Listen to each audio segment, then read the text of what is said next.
Varahi silver jewellery ఇప్పుడు మన Varahi silks KPHP store first floor లో 28 March hero Teja Sajja, heroine Meenakshi Chaudhary చేతుల మీదుగా గ్రాండ్ ఓపెనింగ్ జరగబోతుంది. మీ అందరికీ నమస్కారం.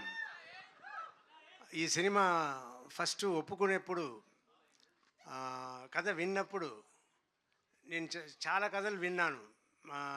నాట్ హీరోగా మాత్రం కాకుండా ఆయన క్యారెక్టర్ రోల్స్ కూడా చెయ్యాలి అని అనుకున్నాను. వచ్చే వాళ్ళ దగ్గర అందరిని అడుగుతూ ఉన్నాను. నాకు సరిగైన సబ్జెక్ట్ రాలేదు. ఆఫ్టర్ 2 years 3 years తర్వాత నాకు అభిలాష్ గారు ఈ సబ్జెక్ట్ చెప్పారు. చెప్పగానే నాకు చాలా నచ్చింది.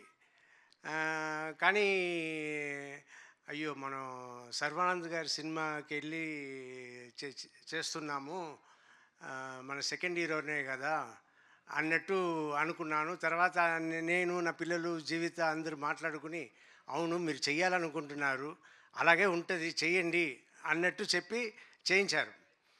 చేయించిన తర్వాత మొన్న నేను థియేటర్కి సినిమాకి వెళ్ళినప్పుడు అప్పుడు సార్ ఎప్పుడు సార్ మీ సినిమానే కనపడలేదు, ఎప్పుడో వస్తుంది సార్ అంటే, నెక్స్ట్ బైకర్ వస్తుంది చూడండి నా సినిమా బైకర్ అనగానే, సార్ సర్వానంద్ గారు ఫిల్మ్ కదా సార్ అన్నారు.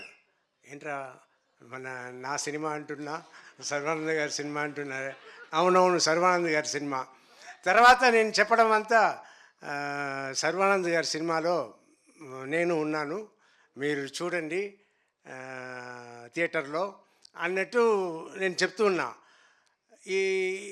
ఇది కొత్తగా ఉన్నా కూడా ఇప్పుడు దిల్ రాజు గారు, బన్నీ వాసు గారు వీళ్ళందరూ మాట్లాడడం చూస్తే నాకు చాలా సంతోషంగా ఉంది.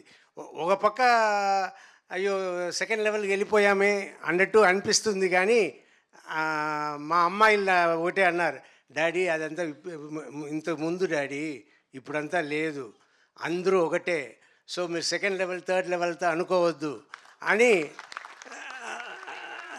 నా పిల్లలు అన్నారు. సో ఇప్పుడు నేను అడ్జస్ట్ అయిపోయాను. సో నేను మీ అందరికీ రిక్వెస్ట్ చేసేది ఏంటంటే, ఎక్కువ సినిమాలు నన్ను పెట్టుకోండి, మంచి క్యారెక్టర్ తీసుకురండి, I want to do. And Sarva గారి గురించి చెప్పాలి, very sweet person, very respectable person. చాలా అందుకే నేను షూటింగ్ చేస్తున్నప్పుడు కూడా నేను హీరోలాగా వాళ్ళ ట్రీట్మెంట్ కూడా సూపర్ ట్రీట్మెంట్, యూవీ క్రియేషన్స్. నేను ఒక హీరోలాగానే వెళ్ళాను, హీరోలాగానే వచ్చాను, ఆయనను ఒక హీరోలాగానే నన్ను చూసుకున్నారు. It's great, everything is great and waiting for the release April 3rd. Thank you.